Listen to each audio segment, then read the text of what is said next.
नमस्कार दोस्तों। आज हम बात करेंगे हजारी प्रसाद द्विवेदी जी द्वारा लिखित एक निबंध के बारे में जिसका नाम है कुटज। प्रारंभ करते हैं। कुटज। कहते हैं पर्वत शोभा निकेतन होते हैं, फिर हिमालय का तो कहना ही क्या। पूर्व और अपर समुद्र, महोदधि और रत्नाकर दोनों को दोनों भुजाओं से थामता हुआ हिमालय पृथ्वी का मानदंड कहा जाए तो गलत क्या है। कालिदास ने ऐसा ही कहा था। इसी के पाद देश में यह जो श्रृंखला दूर तक लुटी हुई है, लोग इसे शिवालिक कहते हैं। शिवालिक का क्या अर्थ है? शिवालिक शिव के जटाजूट का निचला हिस्सा तो नहीं है? लगता तो ऐसा ही है। सपाद लक्ष्य या 1.25 लाख की मालगुजारी वाला इलाका तो वह लगता नहीं। शिव की लटियाई जटा ही इतनी सूखी, नीरस और कठोर हो सकती है। वैसे अलकनंदा का स्रोत यहाँ से काफ़ी दूरी पर है, लेकिन शिव का अलक तो दूर दूर तक छितराया ही रहता होगा। संपूर्ण हिमालय को देखकर ही किसी के मन में समाधिस्थ महादेव की मूर्ति स्पष्ट हुई होगी। उसी समाधिस्थ महादेव के अलग जाल के निचले हिस्से का प्रतिनिधित्व यह गिरी श्रृंखला कर रही होगी।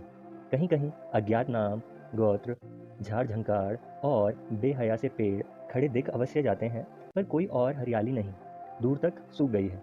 काली काली चट्टानें और बीच बीच में शुष्कता की अंतर्निरुद्ध सत्ता का इजहार करने वाली रक्ताभ रेती है। रस कहाँ? ये जो ठिंगने से लेकिन शानदार दरख्त गर्मी की भयंकर मार खा खाकर और भूख प्यास की निरंतर चोट सह सहकर भी जी रहे हैं, इन्हें क्या कहूँ। सिर्फ जी नहीं रहे हैं, हंस भी रहे हैं। बेहया हैं क्या या मस्त मौला हैं? कभी कभी जो लोग ऊपर से बेहया दिखते हैं, उनकी जड़ें काफ़ी गहरे पैठी रहती हैं। ये भी पाषाण की छाती फाड़कर न जाने के अपना भोग्य खींच लाते हैं। शिवालिक की सूरज पहाड़ियों पर मुस्कुराते हुए ये वृक्ष द्वंद्वातीत हैं, अलमस्त हैं। मैं किसी का नाम नहीं जानता, कुल नहीं जानता, शील नहीं जानता, पर लगता है ये जैसे मुझे अनादिकाल से जानते हैं।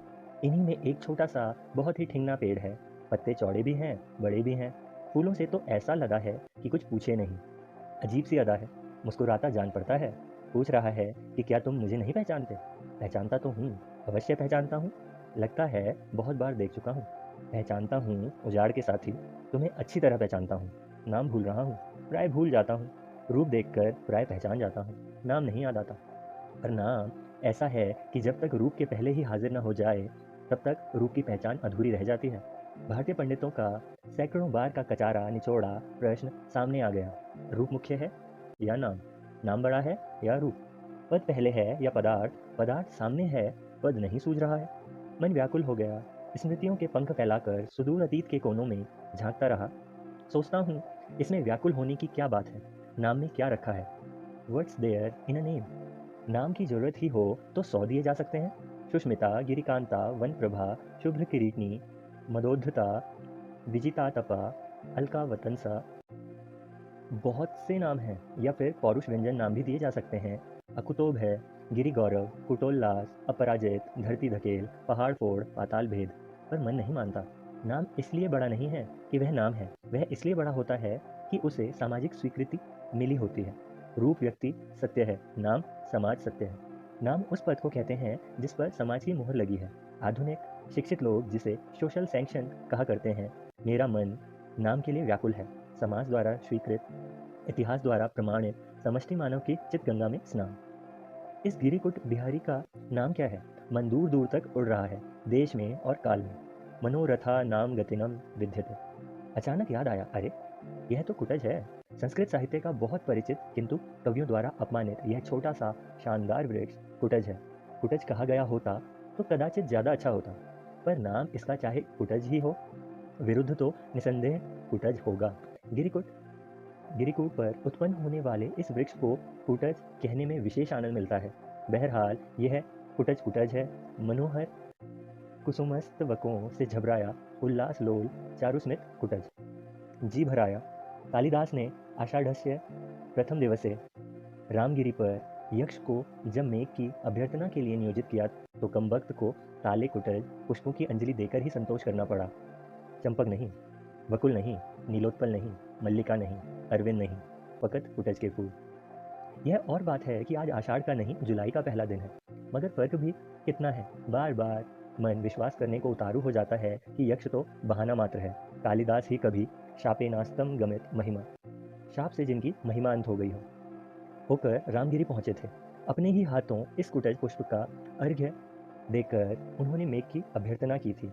शिवालिक की इस अनत्युच्च पर्वत श्रृंखला की भांति रामगिरी पर भी उस समय और कोई फूल नहीं मिला होगा। कुटज ने उनके संतप्त चित्त को सहारा दिया था। बड़बागी फूल है। धन्य हो कुटज, तुम गाड़े के साथी हो। उत्तर की ओर सिर उठाकर देखता हूँ, सुदूर तक ऊंची काली पर्वत श्रृंखला छाई हुई है और एकाध सफ़ेद बादल के बच्चे उससे लिपटे खेल रहे हैं। मैं भी इन पुष्पों का अर्घ्य उन्हें चढ़ा दूं, पर काहे वास्ते, लेकिन बुरा भी क्या है। कुटज के ये सुंदर फूल बहुत बुरे तो नहीं हैं। जो कालिदास के काम आया हो उसे ज़्यादा इज्जत मिलनी चाहिए। मिली कम है, पर इज्जत तो नसीब की बात है। रहीम को मैं बड़े आदर के साथ स्मरण करता हूँ। दरिया दिल आदमी थे, पाया सो लुटाया।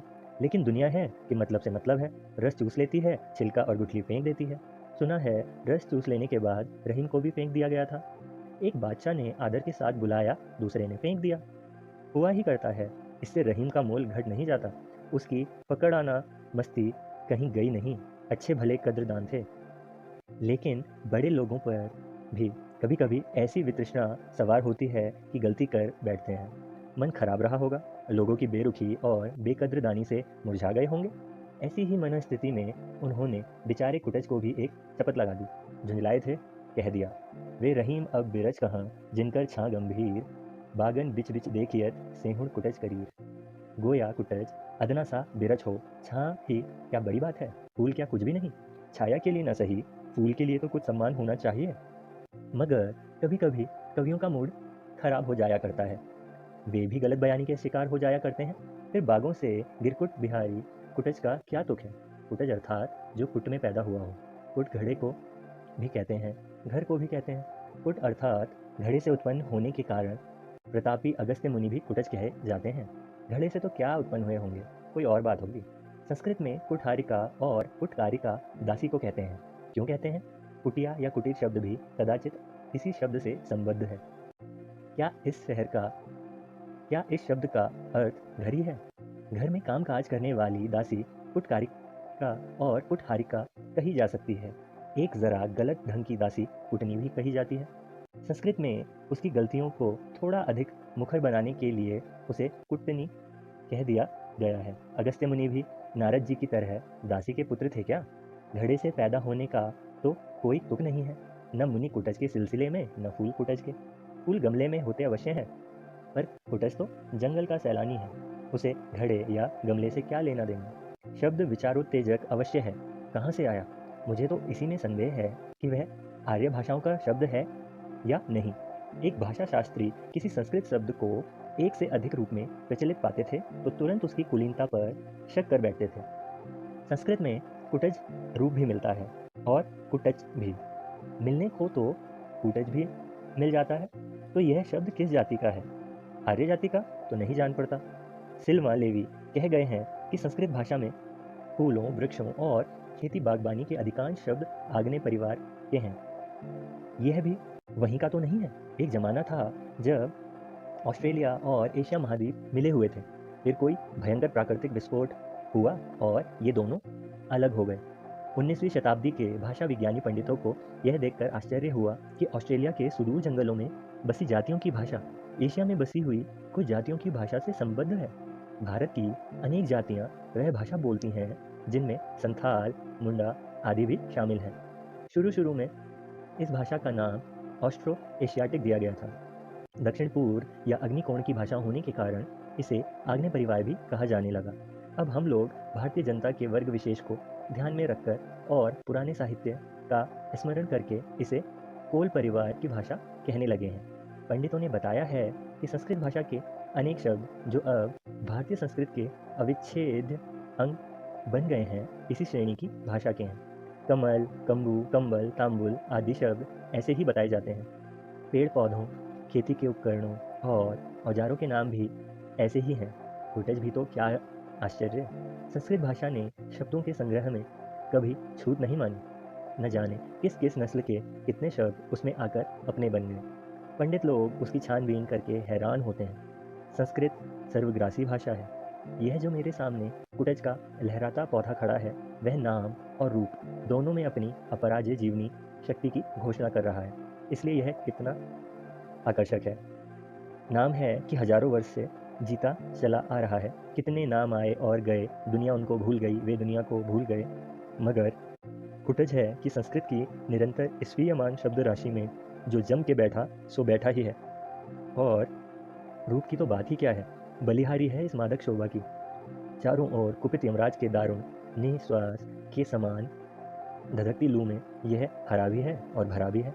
दुर्जन के चित्त से भी अधिक कठोर पाषाण की कारा में रुद्ध अज्ञात जल स्रोत से बरबस रस खींचकर सरस बना हुआ है। और मूर्ख के मस्तिष्क से भी अधिक सूने गिरी कांतार में भी ऐसा मस्त बना है कि ईर्ष्या होती है। कितनी कठिन जीवनी शक्ति है। प्राण ही प्राण को पुलकित करता है, जीवन शक्ति ही जीवनी शक्ति को प्रेरणा देती है।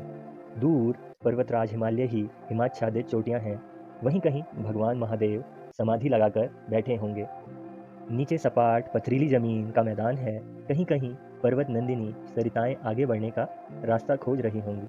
बीच में यह चट्टानों की ऊबड़ खाबड़ जटा भूमि है, सूखी नीरस कठोर। यहीं आसन मारकर बैठे हैं मेरे चिरपरिचित दोस्त कुटज। एक बार अपने झबरीले मूर्धा को हिलाकर समाधिनिष्ठ महादेव को पुष्पस्तबक का उपहार चढ़ा देते हैं और एक बार नीचे की ओर अपनी पाताल भेदी जड़ों को दबाकर गिरिनंदिनी सरिताओं को संकेत से बता देते हैं कि रस का स्रोत कहाँ है। जीना चाहते हो?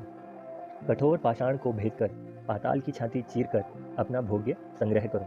वायुमंडल को चूस कर, झंझा तूफान को रगड़ कर अपना प्राप्य वसूल लो। आकाश को चूम कर, अवकाश की लहरों में झूम कर उल्लास खींच लो। कुटज का यही उपदेश है। भीत्वा पाषाण पिठरम छित्वा प्राभम जनन व्यथाम पीत्वा पाताल पानीयम कुटुजश चुंबते नभ। दुरंत जीवनी शक्ति है, कठिन उपदेश है। जीना भी एक कला है, लेकिन कला ही नहीं, तपस्या है। जियो तो प्राण ढाल दो जिंदगी में, ढाल दो जीवन रस के उपकरणों में। ठीक है, लेकिन क्यों? क्या जीने के लिए जीना ही बड़ी बात है? सारा संसार अपने मतलब के लिए ही तो जी रहा है। याज्ञवल्क्य बहुत बड़े ब्रह्मवादी ऋषि थे। उन्होंने अपनी पत्नी को विचित्र भाव से समझाने की कोशिश की कि सब कुछ स्वार्थ के लिए है। पुत्र के लिए पुत्र प्रिय नहीं होता, पत्नी के लिए पत्नी प्रिय नहीं होती, सब अपने मतलब के लिए प्रिय होते हैं। आत्मनस्तु कामाय सर्वप्रियम भवति। विचित्र नहीं है यह तर्क? संसार में जहाँ कहीं प्रेम है, सब मतलब के लिए। सुना है पश्चिम के हॉब्स और हेल्वेशियस जैसे विचारकों ने भी ऐसी ही बात कही है। सुन के हैरानी होती है। दुनिया में त्याग नहीं है, प्रेम नहीं है, परार्थ नहीं है, परमार्थ नहीं है, केवल प्रचंड स्वार्थ, भीतर की जिजीविषा, जीते रहने की प्रचंड इच्छा कि अगर बड़ी बात हो तो फिर यह सारी बड़ी बड़ी बोलियां जिनके बल पर दल बनाए जाते हैं, शत्रुमर्दन का अभिनय किया जाता है, देशोद्धार का नारा लगाया जाता है, साहित्य और कला की महिमा गाई जाती है, झूठ है। इनके द्वारा कोई ना कोई अपना बड़ा स्वार्थ सिद्ध करता है, लेकिन अंतरतर से कोई कह रहा है। ऐसा सोचना गलत ढंग से सोचना है। स्वार्थ से भी बड़ी कोई ना कोई बात अवश्य है, जिजीविषा से भी प्रचंड कोई ना कोई शक्ति अवश्य है। क्या है? याज्ञवल्क्य ने जो बात धक्का मार ढंग से कह दी थी, वह अंतिम नहीं थी। वे आत्मनः का अर्थ कुछ और बड़ा करना चाहते थे। व्यक्ति का आत्मा केवल व्यक्ति तक सीमित नहीं है, वह व्यापक है। अपने में सब और सब में आप, इस प्रकार की एक समझती बुद्धि जब तक नहीं आती, तब तक पूर्ण सुख का आनंद भी नहीं मिलता। अपने आप को दलित द्राक्षा की भांति निचोड़कर जब तक सर्व के लिए निछावर नहीं कर दिया जाता, तब तक स्वार्थ खंड सत्य है। वह मोह को बढ़ावा देता है, तृष्णा को उत्पन्न करता है और मनुष्य को दंडनीय कृपण बना देता है। कार्पण्य दोष से जिसका स्वभाव उपहत हो गया है, उसकी दृष्टि म्लान हो जाती है। वह स्पष्ट नहीं देख पाता, वह स्वार्थ भी समझ नहीं पाता, परमार्थ तो दूर की बात है। कुटज क्या केवल जी रहा है? वह दूसरे के द्वार पर भीख मांगने नहीं जाता। कोई निकट आ गया तो भय के मारे अधमरा नहीं हो जाता। नीति और धर्म का उपदेश नहीं देता फिरता। अपनी उन्नति के लिए अफसरों का जूता नहीं चाटता फिरता। दूसरों को अपमानित करने के लिए ग्रहों की खुशामद नहीं करता। आत्मोन्नति के लिए नीलम नहीं धारा की लड़ी नहीं पहनता। दांत नहीं निपोड़ता, बंगले नहीं झाँकता, बगले नहीं झाँकता। जीता है और शान से जीता है। काहे वास्ते, किस उद्देश्य से, कोई नहीं जानता, मगर कुछ बड़ी बात है, स्वार्थ के दायरे से बाहर की बात है। भीष्म पितामह की भांति अवधूत की भाषा में कह रहा है, चाहे सुख हो या दुख, प्रिय हो या अप्रिय, जो मिल जाए उसे शान के साथ हृदय से बिल्कुल अपराजित होकर सो लास ग्रहण करो, हार मत मानो। सुखम वा यदि वा दुखम, प्रियम वा यदि वा प्रियम, प्राप्तम प्राप्तमुपासित, हृदय न पराजितः, हृदय न पराजितः। कितना विशाल वह हृदय होगा जो सुख से, दुख से, प्रिय से, अप्रिय से विचलित न होता होगा। कुटज को देखकर रोमांच हो जाता है। कहाँ से मिली यह अकुतो भय वृत्ति, अपराजित स्वभाव, अविचलित जीवन दृष्टि। जो समझता है कि वह दूसरों का अपकार कर रहा है वह अबोध है। जो समझता है कि दूसरा उसका अपकार कर रहा है वह भी बुद्धिहीन है। अपकार करता है, कौन किसका अपकार कर रहा है? मनुष्य जी रहा है, केवल जी रहा है, अपनी इच्छा से नहीं, इतिहास विधाता की योजना के अनुसार। किसी को उससे सुख मिल जाए, बहुत अच्छी बात है। नहीं मिल सका, कोई बात नहीं, परंतु उसे अभिमान नहीं होना चाहिए। सुख पहुंचाने का अभिमान यदि गलत है तो दुख पहुंचाने का अभिमान तो नितना गलत है। दुख और सुख तो मन के विकल्प हैं। सुखी वह है जिसका मन वश में है, दुखी वह है जिसका मन परवश है। परवश होने का अर्थ है खुशामद करना, दांत निपोरना, चाटुकारिता करना, हाँ हजूरी। जिसका मन अपने वश में नहीं है वही दूसरे के मन का छंदावर्तन करता है, अपने को छिपाने के लिए मिथ्या आडंबर रचता है, दूसरों को फंसाने के लिए जाल बिछाता है। कुटज इन सब मिथ्याचारों से मुक्त है। वह वशी है, वह वैरागी है। राजा जनक की तरह संसार में रहकर संपूर्ण भोगों को भोगकर भी उनसे मुक्त। जनक की ही भांति वह घोषणा करता है, मैं स्वार्थ के लिए अपने मन को सदा दूसरे के मन में घुसाता नहीं फिरता, इसलिए मैं मन को जीत सका हूँ, उसे वश में कर सका हूँ। ना हमात्मार्थ मिच्छामि मनो नित्यम मनोन्तरे, मनो में निर्जीत तस्मात् वशे तिष्ठति सर्वदा। कुटज अपने मन पर सवारी करता है, मन को अपने पर सवार नहीं होने देता। मनस्वी मित्र तुम धन्य हो। और यहीं पर यह निबंध समाप्त हो जाता है। धन्यवाद।